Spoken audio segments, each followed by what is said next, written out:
घाटशिला विधानसभा चुनाव को लेकर आपकी भूमिका क्या है? क्या विक्टर सोरेन भी चुनाव लड़ रहे हैं? मैंने कोई भी सार्वजनिक प्लेटफॉर्म में कोई दावेदारी की बात नहीं कही है। मैंने सिर्फ और सिर्फ पार्टी संगठन के विषय पर बात की है। आपने अभी पंक्तियाँ कही कि भी शिकारी आएगा, जाल बिछाएगा, दाना डालेगा, चुगना मत नहीं तो फंस जाएगा। ठीक है, तो ये शिकारी पार्टी के अंदर ही हैं या बाहर से? क्या सुमेश सोरेन उम्मीदवार होंगे या उनकी मां की बात हो रही है? आप लोग क्या मतलब सहमति क्या बनी है, कौन चुनाव लड़ना? बड़ी मम्मी लड़े, भैया लड़े, इसमें कोई फ़र्क, कोई बड़ी बात नहीं है। दोनों लड़े तो दोनों में से कोई भी हो, हमें परिवार में कोई दिक्कत नहीं है। यहाँ तक भी कहा गया भाई कि आपको हो सकता तीसरा विकल्प जेकलम से लड़ जाएंगे, इससे ऐसा भी बात सवाल पूछा गया?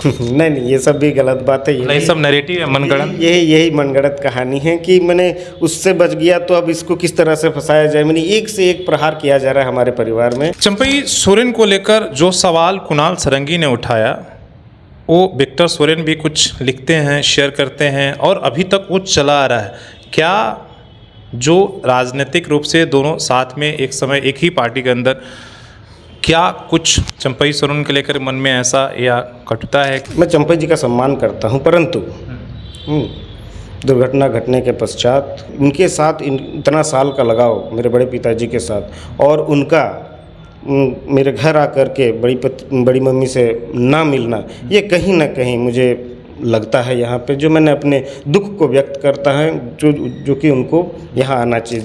सिर्फ बाबूलाल ही नहीं, विपक्ष की कोई भी दल चुनाव लड़ती है तो इस चुनाव में टिकेंगे नहीं। हम लोग स्पष्ट है, हम लोग जीत रहे हैं। नमस्कार, सोशल संवाद में स्वागत है। मैं शशि भूषण और लगातार आप घाटशिला उपचुनाव को लेकर तमाम तरह के अपडेट हम आपको, तमाम उन जो कैरेक्टर हैं उन तमाम लोगों से हम मुलाकात करा रहे हैं, बातचीत करने की कोशिश कर रहे हैं। आज हमारे साथ स्वर्गीय मंत्री रामदास सोरेन के भतीजे और झामुमो में जिला उपाध्यक्ष के पद पर लंबे समय से पार्टी के अंदर काम कर रहे विक्टर सोरेन हैं, और इनका नाम आपने काफ़ी चर्चा में अभी सुना होगा।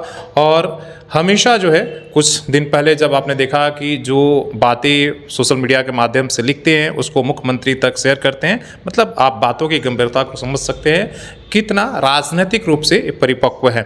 तो सीधे इनसे बात करते हैं, इसलिए कई सवाल इनको लेकर भी है। जब घाटशिला विधानसभा चुनाव की हो रही है, टिकट बंटवारे की भी हो रही है, तो एक नाम जरूर आपको सुनने का आता है, विक्टर सोरेन का भी। तो सवाल सीधा आपसे है, घाटशिला विधानसभा चुनाव को लेकर आपकी भूमिका क्या है? क्या विक्टर सोरेन भी चुनाव लड़ रहे हैं या लड़ने की तैयारी कर रहे हैं? जी, ये बात बिल्कुल गलत है। मैंने कोई भी सार्वजनिक प्लेटफॉर्म में कोई दावेदारी की बात नहीं कही है। मैंने सिर्फ और सिर्फ पार्टी संगठन के विषय पर बात की है और पार्टी के दिशा निर्देश पर ही पार्टी के लिए काम करता आ रहा हूँ और आगे भी करते रहूँगा। ये कन्फ्यूज़न कहाँ से शुरू हो रहा है भाई?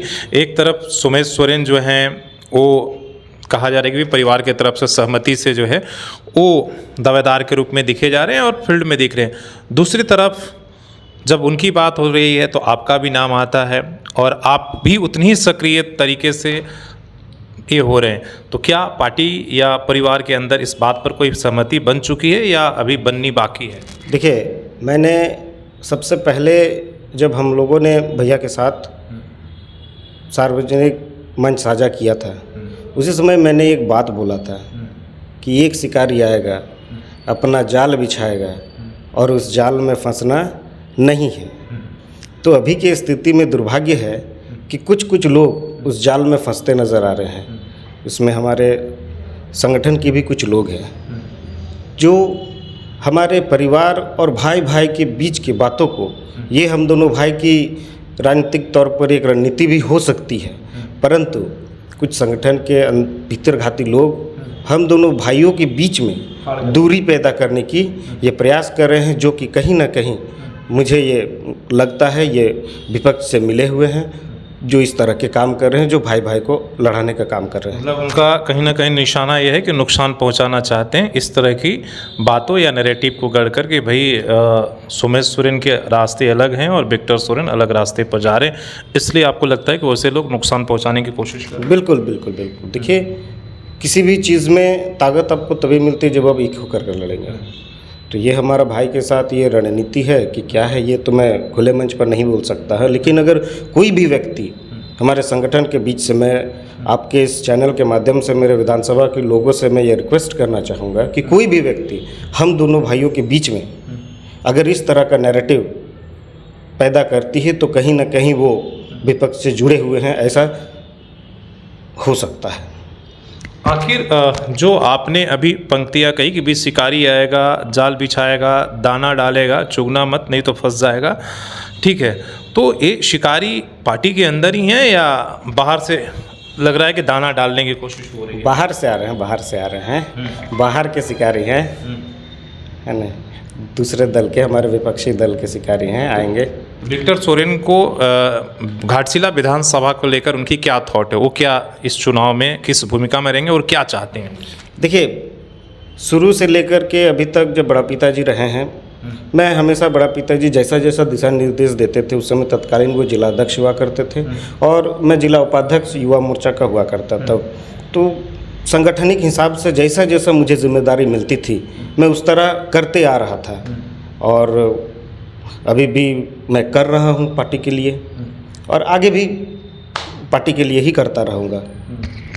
इसीलिए ना, जैसे आपने कहा कि भाई बड़े पिताजी थे तो उस समय इसलिए कि आप उनके साथ में पहले से पॉलिटिक्स में जुड़े हुए थे और कार्यकर्ताओं के बीच में या लोगों के बीच में आपकी अपनी पैठ रही है और इसीलिए जब आप अकेले जनसंपर्क करते हैं, लोगों से मिलते हैं तो लोग सवाल पूछते हैं, ये क्या स्वाभाविक लोगों के मन में ये सवाल आता है कि भाई दावेदारी के रूप में क्या विक्टर्स भी हैं या आपसी सहमति बन? जी नहीं, ऐसा कोई बात नहीं है।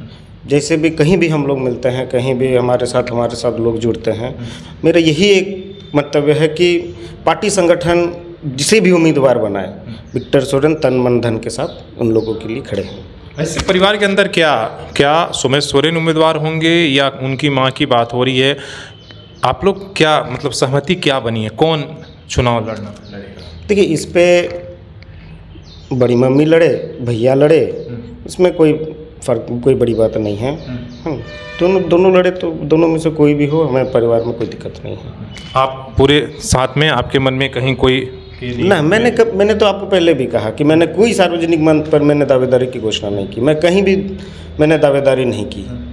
तो ऐसे में इस तरह की बात आना तो ये कहीं ना कहीं हम परिवार के बीच में कोई न कोई खलल डालने का प्रयास कर रहे हैं। यहाँ तक भी कहा गया भाई कि आपको हो सकता है तीसरा विकल्प जेकलम से लड़ जाएंगे, इससे ऐसा भी बात सवाल पूछा गया आपसे पिछले दिनों?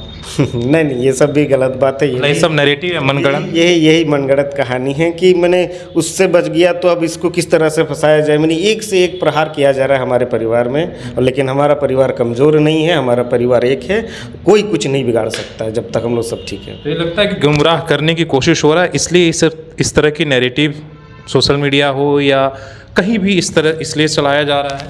देखिए, विपक्ष का क्या है कि हमारे जो प्रमुख विपक्षी दल है वो अपने राजनीति रोटी सेकने के लिए किसी भी हद तक गिर सकती है। उनका मतलब मैंने ऐसे नीच हरकत भी कर सकती है, आप मतलब बोल नहीं सकते सब चीज़।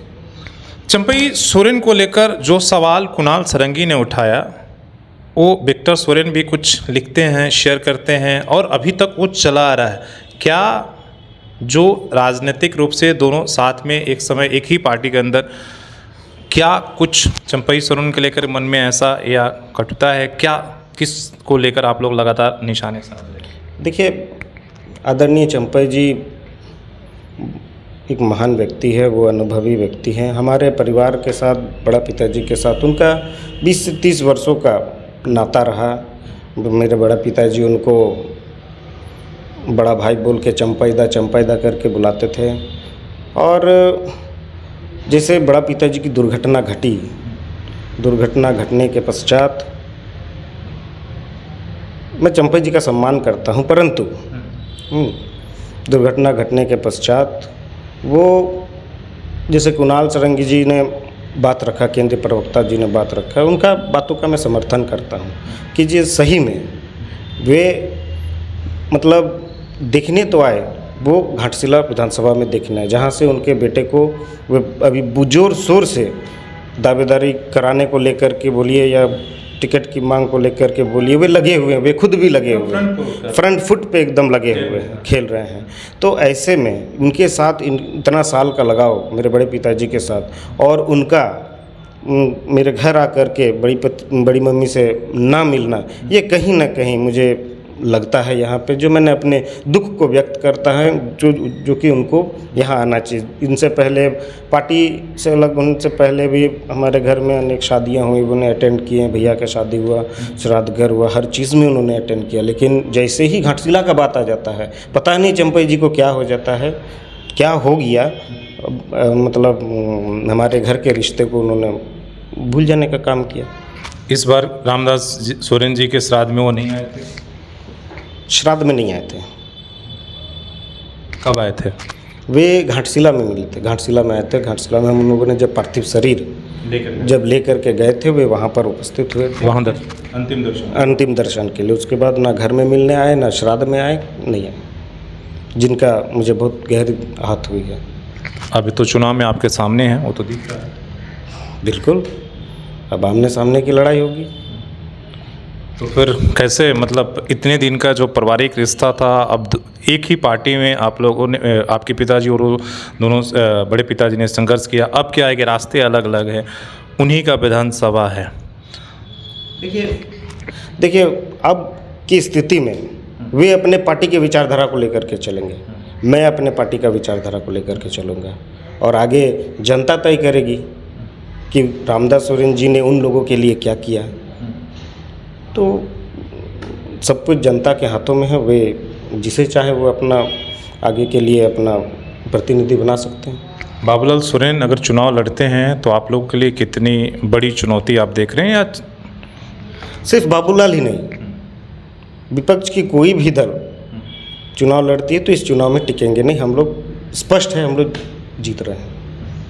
चलिए, बहुत बहुत धन्यवाद इन तमाम बातचीत को स्पष्टता से रखने के लिए। हालांकि उम्मीद है, कहा जा रहा है कि भी 15 तारीख तक हो सकता है कि जो बीजेपी प्रमुख दल है या जेएमएम जो है अपने टिकट को लेकर उम्मीदवारों का नाम तय कर देगा। जो अभी तक वक्फ की स्थिति बनी है वो क्लियर हो जाएगा, और इसके बाद बाकी चीज़ें जो है वहाँ पर चुनावी ये देखने को मिलेगा। आरोप प्रत्यारोप से लेकर मुद्दों को लेकर बौछार होगा, इसलिए कि अभी बातें जो हो रही हैं वो सिर्फ जो है पार्टी के स्तर पर हो रही है, और अपने अपने तरीके से आप देख रहे हैं कि मुद्दे उठाए गए। मैं बीजेपी के तमाम कई बड़े नेताओं से बात किया, जो आप देख सकते हैं कि वहाँ पर फिर से बांग्लादेशी घुसपैठ का मुद्दा आ गया है, और तुष्टीकरण के मुद्दे, ये सारे मुद्दे आ गए हैं। तो आने वाला समय आपको उपचुनाव जो है, इसलिए कि पहली बार सरकार बनने के बाद हेमंत सरकार के जो दूसरी बार जो बनी है उसमें पहली बार उपचुनाव होने जा रहा है, तो सरकार के लिए भी एक बहुत बड़ी इज्जत और प्रतिष्ठा की बात है। और बीजेपी किसी भी तरीके से इस सीट को, अपनी विधानसभा चुनाव में जो हार है उसको इस जीत में तब्दील करना चाहती है। अपने सहयोगी शेष राममूर्ति के साथ शशि भूषण, सोशल समाज न्यूज़, झारखंड।